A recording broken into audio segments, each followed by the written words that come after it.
regaló el coche a Estados Unidos. Creo que Henry Ford puede haber sido el hombre más influyente del siglo XX. Se creó enemigos acérrimos. Era una persona desagradable. Creía en el trabajo duro.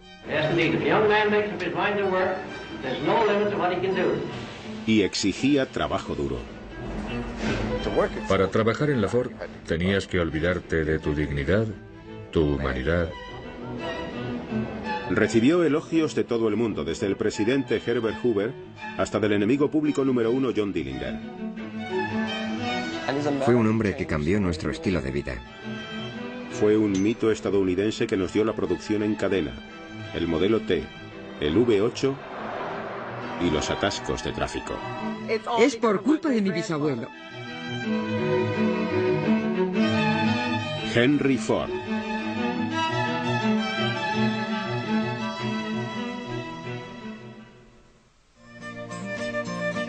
Henry Ford, el hombre que dio el coche y la producción en cadena a Estados Unidos, nació cuando aún se estaba librando la Guerra Civil estadounidense. El 30 de julio de 1863, William y Mary Ford, propietarios de una de las granjas cedidas por el estado más rentables de Dearborn, Michigan, tuvieron su primer hijo que sobrevivió, un niño, Henry.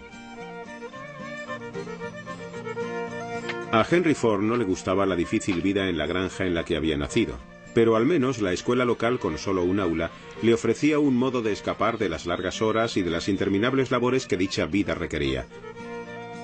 Además, poseía una curiosidad natural.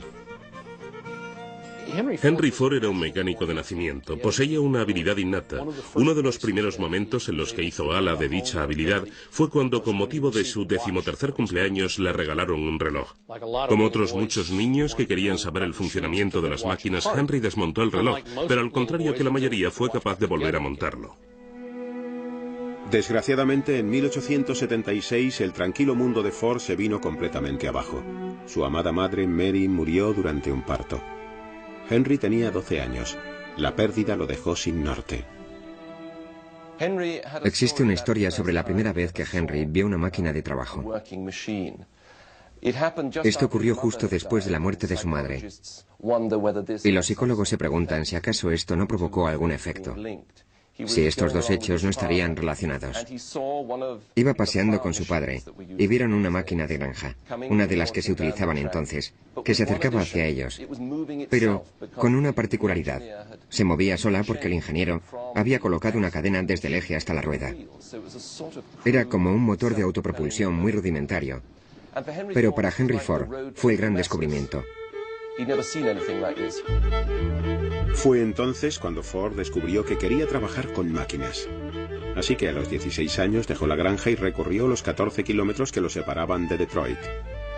Allí acabó encontrando trabajo en la Dry Dock Company, dedicada a la fabricación de barcos de hierro. Eso le dio la oportunidad de trabajar con motores. La educación práctica de Ford había comenzado. Después de 3 años trabajando como aprendiz, Henry Ford decidió que ya había aprendido todo lo que iba a aprender en la Dry Dock y regresó a la granja familiar. Pero se llevó consigo su amor por las máquinas. Empezó a trabajar para la Westinghouse Company, que hacía exhibiciones y reparaba máquinas por todo el sur de Michigan. Durante esta época, Henry conoció a una amiga de su hermana Mary. Se llamaba Clara Bryant, y enseguida supo que la quería. Al principio Clara se resistió, pero al final se rindió. Un día de primavera de 1888, luciendo un vestido que ella misma se había confeccionado, Clara Jane Bryant se casó con Henry Ford. Ford creó un hogar en la granja para su joven esposa e intentó establecer una familia. Pero la vida en la granja no satisfacía su ambición. La era industrial invadía las ciudades, y Ford quería formar parte de todo aquel ajetreo.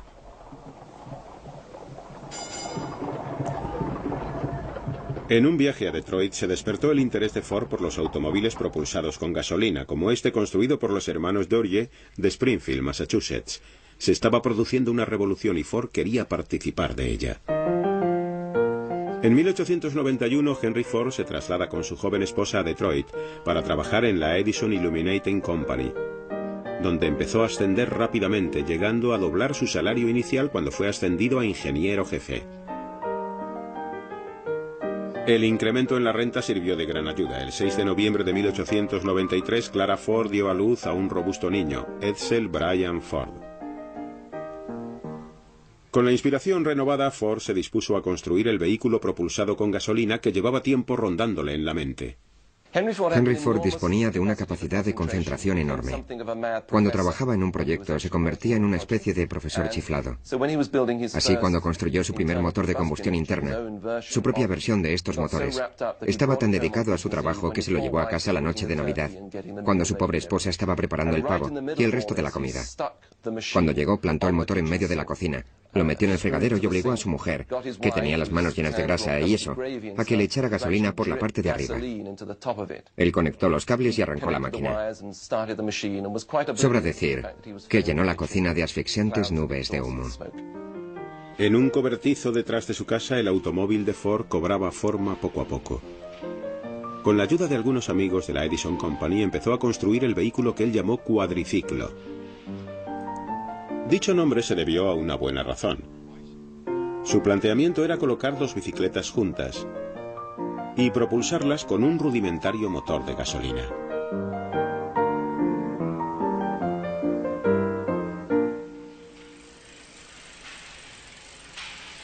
La noche del 4 de junio de 1896 estaba preparado para la prueba definitiva.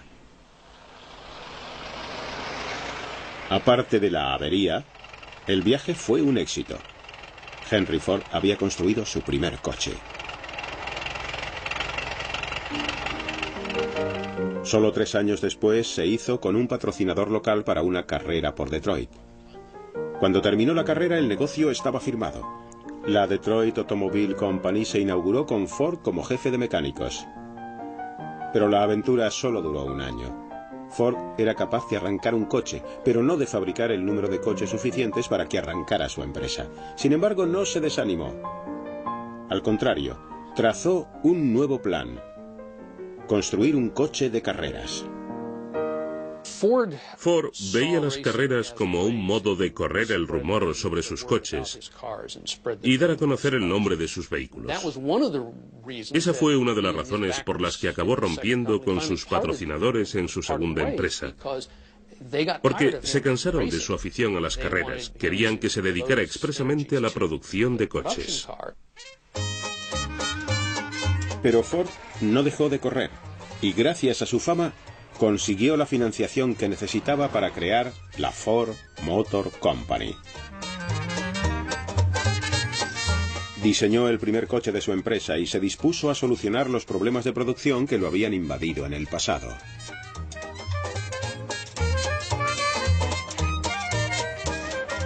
Abrió una tienda, contrató personal, sacó un coche y esperó.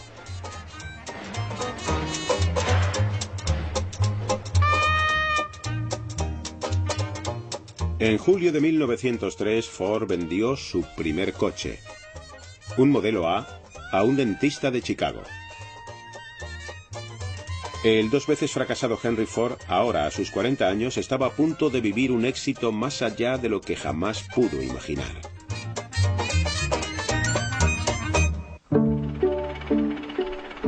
En 1904 se habían vendido más de 500 modelos A.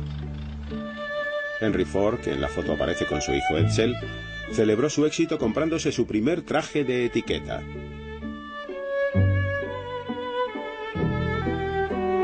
Simultáneamente, la Ford Motor Company subía el listón con el modelo B. Era más grande, más potente y considerablemente más caro que el A. Pero Ford no terminaba de estar contento con el concepto de un coche de lujo. Desde el principio, la fabricación de coches en Estados Unidos pareció estar marcada por dos corrientes. Había gente que pensaba que se trataba de hacer coches no tirados por caballos para los ricos, que los cargarían de cosas y los harían más pesados y lujosos. Y luego estaba Henry Ford, que pensaba que los coches debían ser capaces de recorrer caminos sin asfaltar y atravesar los arados de los campos. Un granjero tenía derecho a usar un coche y a quitarle una rueda y a arreglarle la cadena, al igual que cortaban árboles o descascarillaban el maíz. Eso fue lo que más le interesó desde el principio. Henry Ford trasladó su concepto a la tienda y estuvo probando hasta que dio con su coche ideal, el modelo T. El modelo T era sencillo, muy fiable para aquellos tiempos y muy resistente. Se levantaba mucho del suelo, tenía mucha distancia del suelo, lo cual ahora parece extraño que fuera considerado como ventaja, pero en una época en la que la mayoría de los caminos eran para carros, la distancia del suelo era muy importante y también era barato.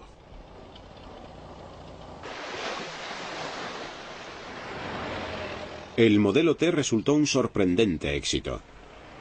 Salió a la venta en octubre de 1908 y en escasos meses Ford se vio obligado a anunciar que la empresa no podía admitir más pedidos. La fábrica estaba colapsada con pedidos de hasta varios meses. Henry Ford había conseguido fabricar un automóvil para las masas, pero esto le creó un nuevo problema: cómo plantear la producción para satisfacer la demanda. En aquella época, los trabajadores que fabricaban coches en mesas de trabajo fijas eran capaces de producir 25 modelos T al día.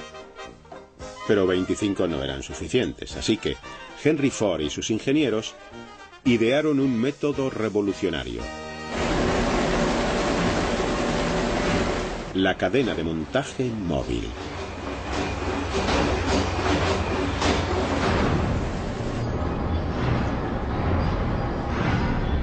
Agosto de 1913.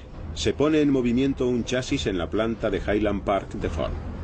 Se mueve recorriendo una cadena de hombres y piezas cuidadosamente dispuestos. Eficacia máxima. Con el antiguo sistema, un hombre tardaba 12 horas y media en fabricar un modelo T. Con el chasis en marcha, ese tiempo se reducía a más de la mitad. Un año después, solo se tardaría 93 minutos en fabricar un coche. Con una producción cada vez más eficaz, Ford pudo reducir el precio de sus coches en cientos de dólares. La reducción de precios le permitió conseguir lo que siempre había considerado sus dos objetivos en la vida: acercar los placeres del automóvil al mayor número de personas posible y crear más puestos de trabajo bien pagados para los obreros. Pero había un factor de la ecuación que aún no se había considerado: la producción en masa consumía al trabajador. El obrero solo tenía que realizar una única labor cuando la pieza pasaba por su puesto una y otra vez, hora tras hora, día tras día. La repetición infinita pasaba factura. Para trabajar en Ford en aquella época, debías dejar de lado tu dignidad, tu humanidad y tu sentido de ti mismo. No teníamos ningún control sobre las cosas. Estábamos a merced de la Ford Motor Company. Si trabajabas en la cadena, sudabas hasta quedar absolutamente exhausto. Eres una especie de esclavo. Te ibas a la cama por la noche y soñabas con el trabajo. Te pasabas la noche trabajando en sueños. El volumen de ventas se convirtió en un problema tal que la empresa tuvo que contratar a cerca de 1000 hombres por cada 100 puestos de trabajo que pretendía crear. Y contratar y formar trabajadores costaba dinero. Había que hacer algo. De nuevo Ford dio con una solución: la jornada de $5. Henry Ford pagaría a sus trabajadores más del doble del salario medio. Fue portada de todos los periódicos del país. Cientos de trabajadores se agolpaban a las puertas de la Ford Motor Company. La jornada de $5 respondía muy bien a los objetivos comerciales, pero Ford también quería mejorar las vidas de sus trabajadores.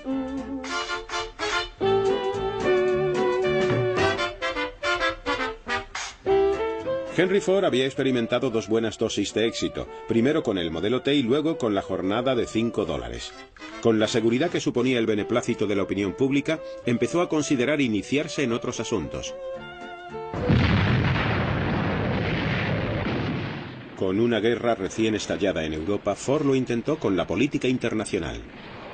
Un joven periodista enviado a entrevistar a Ford volvió con un artículo en el que citaba palabras textuales de Ford, afirmando que daría todo lo que poseía por parar la guerra. La noticia fue extendiéndose hasta que una conocida pacifista acudió a Ford, en quien encontró una persona dispuesta a escuchar. Ford accedió a ir a una reunión todos los fines de semana en Nueva York. Así su nombre fue añadido a la lista de los componentes de una delegación que elevaba peticiones a los gobiernos en guerra. No eran el tipo de personas con el que normalmente se hubiera involucrado Ford, pero igualmente le invitaron. La solución parecía sencilla: fletar un barco, ir a Europa y parar la guerra. Henry Ford había conseguido producir el modelo T. ¿Por qué no iba a poder detener una guerra mundial? Fue un ejemplo tanto de su idealismo como de su arrogancia. La delegación de paz no estaba en absoluto unida por la causa. Mientras sus miembros caían en las discusiones y las murmuraciones, la prensa a bordo del barco estaba encantada con la cantidad de noticias que podían enviar a casa. Cuando el barco atracó en Noruega, Ford estaba completamente desanimado y volvió a Estados Unidos unos días después de haber llegado a puerto. Sin embargo, de vuelta a casa, Ford era de nuevo aclamado como el héroe de la ciudadanía, el Don Quijote moderno. Quizá había sido un ingenuo pensando que sería capaz de detener la guerra, pero incluso sus críticos admitían que al menos lo había intentado. Cuando Estados Unidos entró en la guerra, Henry Ford apoyó a su país. Ante la partida de los jóvenes norteamericanos, Ford abrió las puertas de sus instalaciones al gobierno. El gobierno y el país entero en este aspecto en particular consideraban que Henry Ford era capaz de producir milagros. Los modelos T hicieron las veces de ambulancias y de coches para el personal. Y con los aliados navegando por el Atlántico Norte plagado de submarinos alemanes, la Armada volvió a recurrir a Ford para que construyera el Eagle Boat, un antisubmarinos. Pero para el día del armisticio solo habían salido unos cuantos. Una vez acabada la guerra, Ford pudo dedicar su atención a otros asuntos, y entre ellos uno que de verdad le molestaba: el problema de quién tenía el verdadero control de la Ford Motor Company. Creo que en 1919, cuando compró las acciones de todos sus accionistas, las cosas empezaron a cambiar de verdad para Henry Ford. Estaba convencido de que interferían demasiado en la forma en la que él quería dirigir la empresa, así que les compró todas las acciones a un precio elevadísimo y se convirtió junto con su mujer y Edsel en el único propietario de la Ford Motor Company. A partir de entonces, él personalmente poseía la mayoría de las acciones. Dirigió la empresa como un verdadero dictador, no tenía que responder ante nadie más, y en mi opinión, su caso fue el caso clásico de la corrupción del poder absoluto. Y lo que Henry Ford planeaba hacer con ese poder era mucho más impresionante que nada que hubiera hecho anteriormente.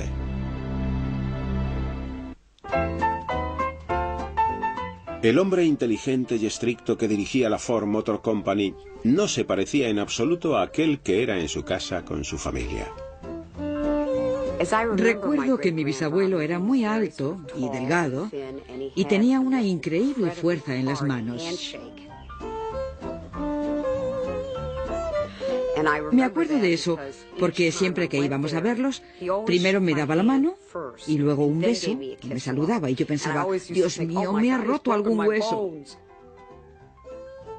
Era muy dulce cuando se trataba de estar con niños.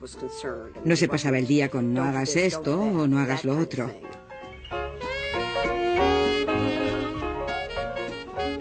Creo que le encantaba que fuéramos a su casa y vernos jugar. Henry Ford era un soñador.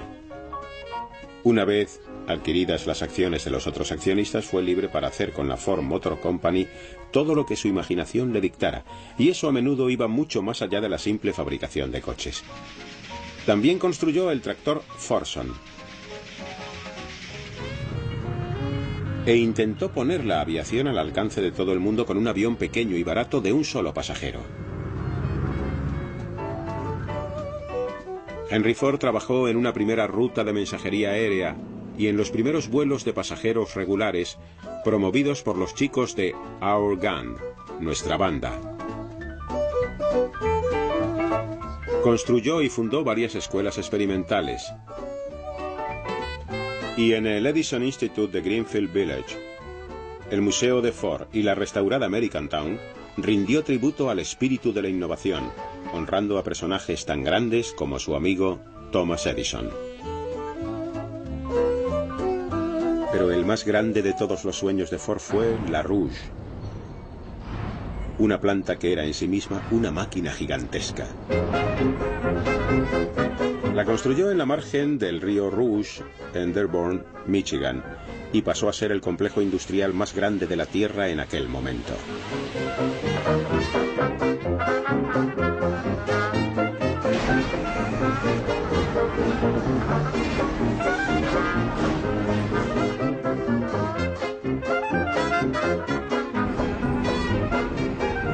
Hoy día sigue siendo una maravilla industrial, un tributo perenne al poder de los sueños de Henry Ford y a su increíble determinación.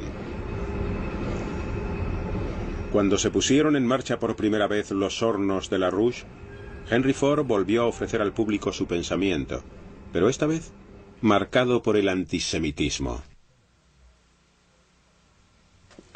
El antisemitismo era muy habitual entre las comunidades de granjeros del Medio Oeste a finales del siglo pasado. Este pensamiento iba acompañado por una desconfianza en el este, en el sistema de banca y en todas las cosas de ese estilo. Y los prejuicios de Henry Ford eran los propios de un granjero del Medio Oeste. Pero lo más trágico es que él tenía el dinero y la arrogancia para poner sus ideas sobre un papel y publicarlas en su propia revista, que se encargó de difundirlas por todo Estados Unidos. Y por supuesto, de convertirlo en el hazmerreír. A través del Dearborn Independent, Ford culpaba a los judíos de todo, desde la guerra mundial a la falda corta, las películas baratas y la música de jazz. Solo cuando tuvo que enfrentarse a un juicio por difamación, a la desaprobación pública y a los continuos ruegos de sus amigos, pidió disculpas. Pero también los hubo que dudaron de la sinceridad de dichas disculpas. En julio de 1938 Ford aceptó la Gran Cruz Alemana, el más alto honor que el Tercer Reich podía otorgar a un extranjero.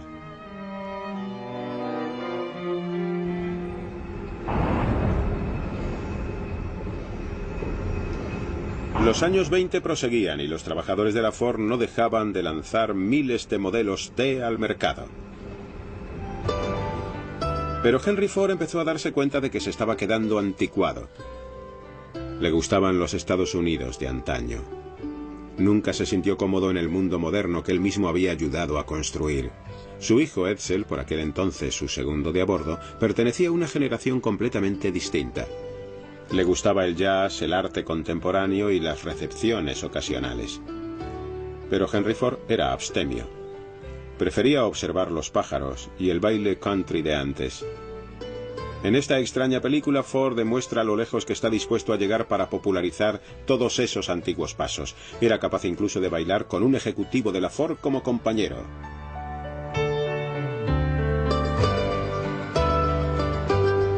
Mientras Henry Ford bailaba, el mercado experimentaba cambios inimaginables para él. Por primera vez en casi 2 décadas, el Tin Lizzie, la lata Lizzie de Ford, se enfrentaba a un serio competidor. El coche que puso en peligro el modelo T fue el Chevrolet. General Motors se dio cuenta enseguida de lo que Edsel Ford había reconocido, que según estaba el mercado, la necesidad real de automóviles estaba cubierta y de que ahora se trataba de convencer a la gente de que se comprara un coche nuevo, aunque el antiguo aún funcionara. Una de las maneras de conseguirlo era fabricar cada año un coche con una forma diferente al modelo anterior, para que pareciera más moderno. En mayo de 1927 la era del modelo T tocó a su fin. El éxito del Chevrolet demostró que el público quería estilo, no solo utilidad. La lata Lizzie había quedado obsoleto sin remedio, relegado a una campaña de reciclaje.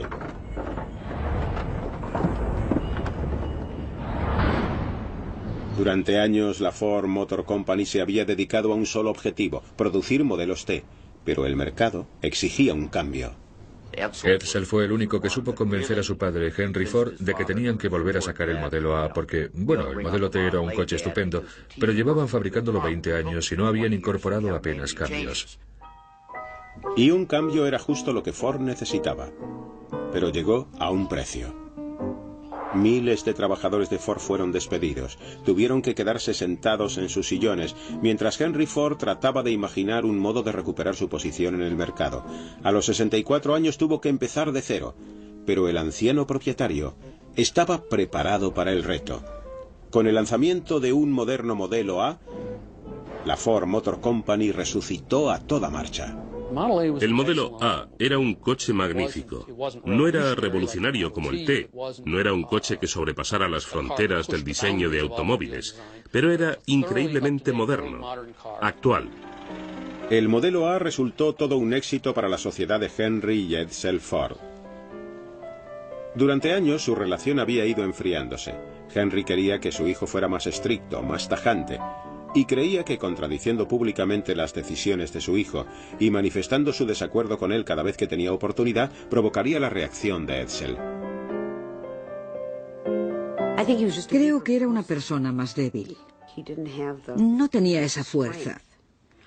Es decir, Henry Ford era más estricto.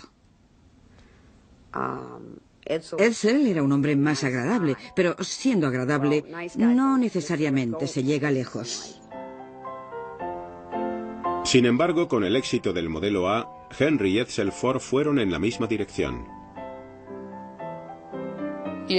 Probablemente fuera el único coche en el que de verdad colaboraron estrechamente. Henry se dedicaba a los detalles mecánicos del coche y Edsel sobre todo al aspecto exterior del vehículo. Quizá, si hubieran sido capaces de colaborar así antes y de mantener esa estrecha colaboración, Ford no hubiera perdido su posición líder ante General Motors.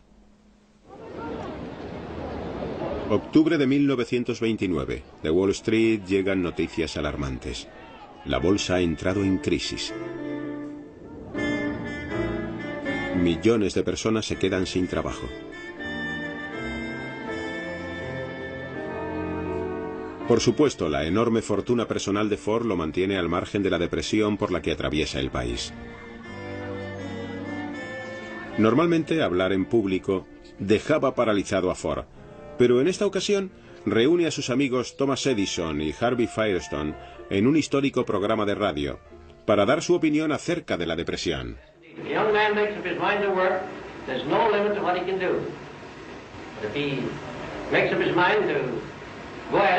Without the idea of work, he hasn't much chance. He must study and work, and he must go back in any art as far as he can, just dig up the very beginning, and he must, the more he goes back, the further he will be able to see ahead. A pesar de lo apartado que se encontraba Ford de la crisis por la que pasaban las personas de a pie, estaba a punto de ser testigo de cómo la depresión se apostaba a la entrada de su propia casa, llamando justo a las puertas de la magnífica planta del río Rouge. La depresión devastó a la clase trabajadora norteamericana. Para muchos no había trabajo, no había dinero ni había esperanza. La Ford Motor Company estaba en mejor situación que la mayoría. La empresa prosiguió su actividad el primer año o los 2 años siguientes con una fuerte proyección del modelo A. Henry Ford incluso libró una batalla de un solo hombre contra la depresión, elevando los salarios de sus trabajadores y reduciendo el precio de su automóvil. Pero no pudo mantener mucho tiempo esta situación. En 1931 la depresión llegó también a Ford. Después de 3 años en el mercado, las ventas del modelo A cayeron drásticamente. El Chevrolet con su motor de 6 cilindros y el nuevo Plymouth causaron graves daños a la cuota de mercado de Ford. Una vez más, se vio obligado a detener la producción y enviar a sus trabajadores a casa. Los que se quedaron sufrieron una reducción en sus salarios. La frustración se desbordaba hasta que un frío día una muchedumbre se reunió para marchar sobre la planta Rouge y enfrentarse a Henry Ford con una demanda de más puestos de trabajo. En los límites de la ciudad de Dearborn se apostó la policía en masa, pero los manifestantes ignoraron sus órdenes de dispersarse. La policía atacó y se desató una reyerta a gran escala.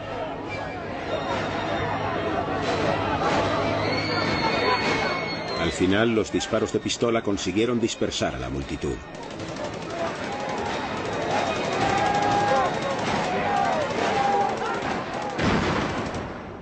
Al terminar el enfrentamiento, 4 jóvenes manifestantes yacían muertos en el suelo y 5 murieron varios días después.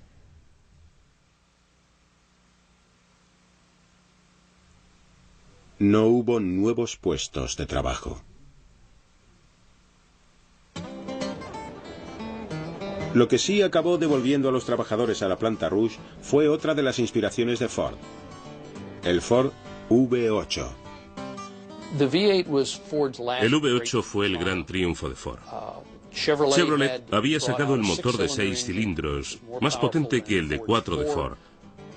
A Henry no le gustaban los motores de 6 cilindros y quiso llegar hasta los 8 con el V8.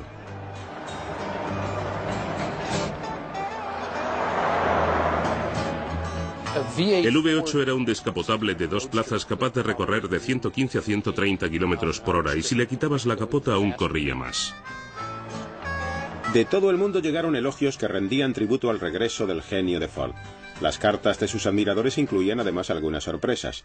John Dillinger, el enemigo público número 1, escribió a Henry Ford diciéndole: «Hola viejo amigo, tienes un coche estupendo. Es un gusto conducirlo. Su eslogan debería ser: conduzca un Ford y vea cómo el resto de los coches quedan a su espalda. Puedo hacer que cualquier otro coche se trague el polvo de un Ford». También Clyde Barrow, de la conocida pareja Bonnie and Clyde, sintió que debía elogiar a Ford. «Aunque mi negocio no haya sido estrictamente legal», escribió, «no violo ninguna ley si le digo el coche tan maravilloso que han creado con el V8». Con el éxito del V8, Ford encontró tiempo para dedicar su atención a la campaña de reelección del presidente Herbert Hoover en 1932. A Ford aún le intimidaban mucho los discursos en público, pero pronunció estas palabras: I support the best man for the job. Herbert Hoover should be allowed to carry out his program, and I think he will. He has faced the enemy for 3 years now. He knows all the tactics of the forces of destruction. Why bring a new recruit and retire a seasoned leader? I think of him as a human-hearted, honest-minded, hard-working Hoover. Pero los electores no estuvieron de acuerdo con la opción política de Ford en 1932. Sin embargo, dadas las ventas de su V8, Henry Ford y su hijo Edsel tenían razones para sentirse optimistas frente al futuro. They have been asking us what we think of the coming year. All I can say is that we feel pretty good about the outlook.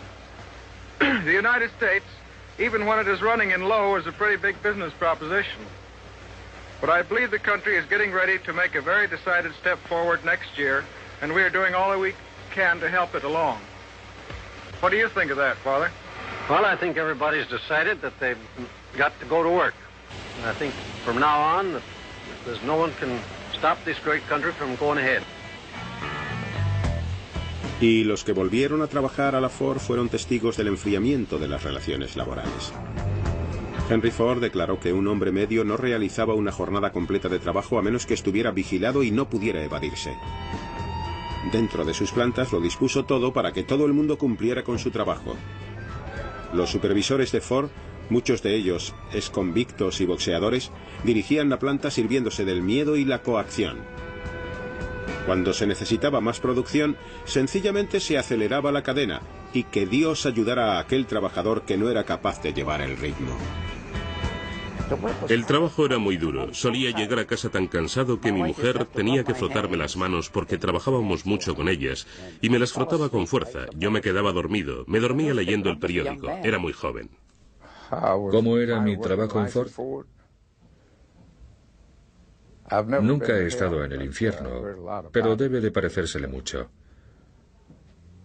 Era como trabajar en el infierno. La violencia, las amenazas, las condiciones laborales y la vigilancia constante por parte de lo que entonces llamaban hombres estrella. Era como el gran hermano, siempre observándote. Henry Ford estaba detrás de todo.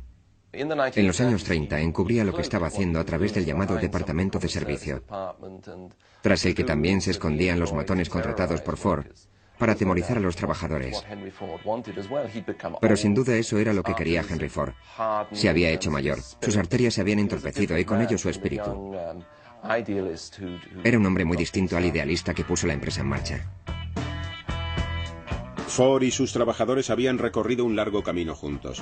Durante todos esos años, primero a través de la generosidad y luego de la intimidación, había sido capaz de mantener la cadena alejada de los sindicatos, incluso después de que Chrysler y General Motors los organizaran. Pero al final, en mayo del 37, las hostilidades llegaron a su culmen.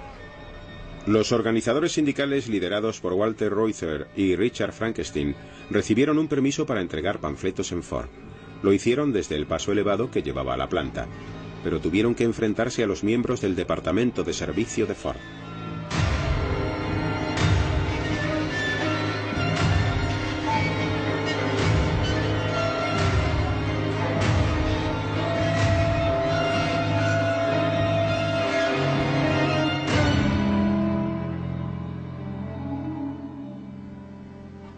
El conflicto a las puertas de la Ford dejó maltrechos a los líderes sindicales, pero no sirvió para conquistar sus reivindicaciones. Hicieron falta 4 años más de tiras y aflojas antes de que por fin estallara una verdadera protesta. El 1 de abril de 1941, Andy Dewar, uno de los trabajadores del laminador, cambió la historia laboral en Ford. Un día, Andy simplemente se cabreó. Tuvo una discusión con el capataz y con una especie de acento irlandés o escocés le dijo: «Me cago en la leche, estoy hasta las narices de tragarme esta mierda, déjeme en paz, voy a hacer huelga, ¿sabéis, chicos?». Miró hacia arriba de las cadenas. «¡Huelga, huelga!». Otro tío empezó a gritar: «¡Huelga, huelga, huelga!». El grito corrió de un departamento a otro del laminador y de repente toda la planta se paró. Allí es donde se llevaba a cabo el acabado del acero y sin él no se podía hacer ni un solo coche. Ford estaba preparándose para una dura batalla cuando su mujer lo sorprendió tomando partido. Clara Ford le exigió que llegara a un acuerdo con el sindicato. Que Clara interfiriera no resultaba nada propio de su carácter, pero esta vez temía que la situación acabara provocando un enorme estallido de violencia, así que amenazó a su marido con abandonarlo si no ponía fin a las hostilidades.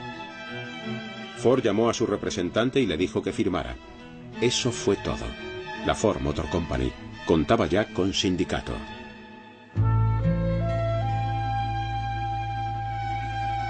Aunque la paz se restableció temporalmente, Henry Ford estaba a punto de enfrentarse a una enorme tragedia en el plano más personal.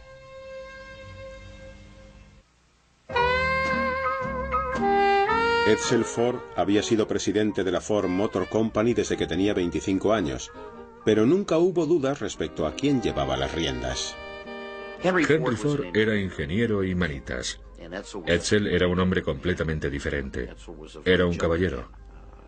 Era un hombre que destinaba fondos a las artes de Detroit. Era el diseñador. Un manitas moderno. Un hombre con el que me da la sensación que su padre, Henry Ford, tenía dificultad para relacionarse porque eran personalidades completamente opuestas.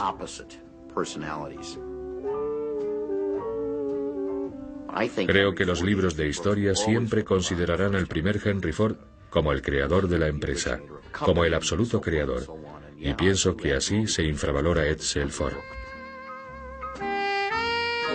Lo único de lo que carecía Edsel Ford era de la capacidad para plantar cara a su padre. Durante años, Henry Ford le quitó autoridad delante de la gente cada vez que pudo con el fin de fortalecer la personalidad de su hijo. Edsel Ford interiorizó el conflicto y siguió trabajando en Ford. Su presencia serena equilibraba los métodos imprevisibles de su padre.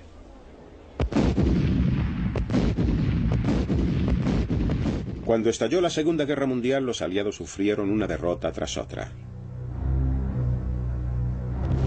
Lógicamente, el país recurrió a la industria para pedir ayuda.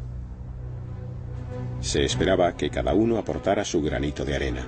A Ford se le pidió que fabricara jeeps, vehículos para el transporte de tropas, tanques, camiones y demás, pero el proyecto más importante para la empresa fue el bombardero liberador B-24. Con un Henry Ford que se acercaba a sus 80 años y aún no recuperado de un infarto, la supervisión recayó ampliamente sobre Edsel, que tenía sus propios problemas de salud. Aún así, los portavoces de la empresa se mostraban lo suficientemente optimistas como para anunciar que cada hora saldría de su planta un B-24. Pero a finales de 1942 solo se habían construido 6 aviones, muy por debajo de las previsiones.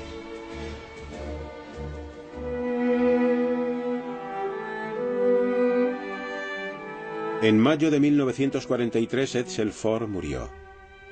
Una serie de diversas enfermedades contribuyeron a su fallecimiento: cáncer de estómago, cáncer de hígado y, lo más irónico, fiebre de Malta, como consecuencia de haber bebido leche no pasteurizada de la lechería de su padre.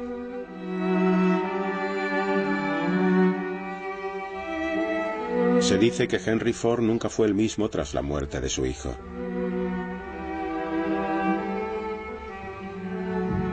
Pero a la edad de 80 años, en lugar de experimentar una clara disminución de su capacidad, el anciano volvió a tomar las riendas de la Ford Motor Company. Las noticias llegaron a Washington. Como el tercer contratista de defensa más importante del país, Ford desempeñó un papel muy importante en la guerra. Con su producción pasando por graves problemas, se habló incluso de incorporar gestores externos o de nacionalizar la planta. En agosto de 1943, la Armada envió a Henry Ford II, de 26 años, a casa, a Dearborn y a la Ford Motor Company. Quizá el nieto de Henry Ford fuera capaz de poner orden al caos en que estaba sumida la Ford. Después de la Segunda Guerra Mundial, uno de los ejecutivos de la Ford, Jack Davis, dijo que la empresa no estaba muriendo, que estaba muerta, que ya se apreciaba incluso el rigor mortis. Durante meses, Clara Ford había estado animando a su marido para que se retirase y dejara camino libre a su nieto. Pero Ford no claudicó. Al final, la viuda de Edsel, Eleanor, se enfrentó a su suegro. Amenazó con vender sus considerables participaciones en Ford si su hijo no era nombrado inmediatamente presidente. Al final, el anciano tuvo que acceder. En septiembre de 1945, el trono pasó a Henry Ford II. Dejando atrás el activo papel que había desempeñado hasta entonces en la empresa, Henry Ford empezó a desconectar del mundo. Pasó algún tiempo en Greenfield Village y realizó algunas apariciones ocasionales en las recepciones de la empresa. Pero las reservas de energía que lo habían mantenido durante sus 70 se habían agotado. En abril de 1947, Henry Ford apoyó la cabeza en el regazo de su mujer y murió. La causa de la muerte fue un derrame cerebral. Tenía 83 años. Cientos de miles de personas hicieron cola para ver el cuerpo yacente de Henry Ford.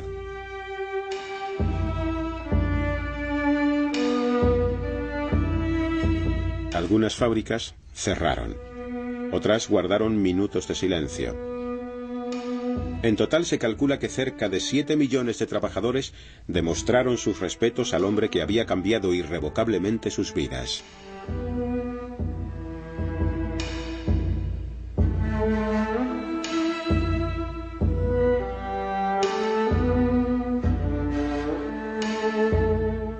Y en Detroit se hizo un llamamiento a los conductores para que pararan justo en el momento en que el cuerpo del fabricante de coches se introducía en la fosa.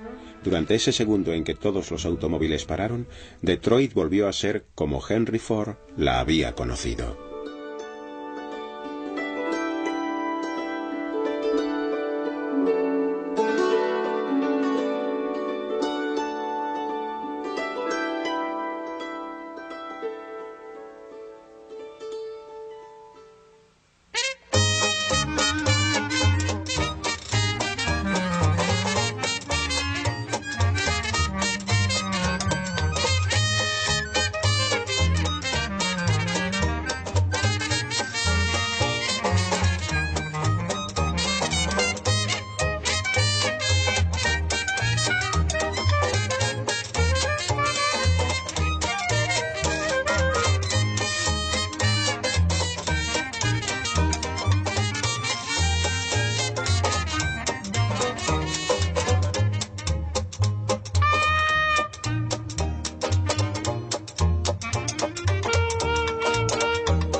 Canal de Historia.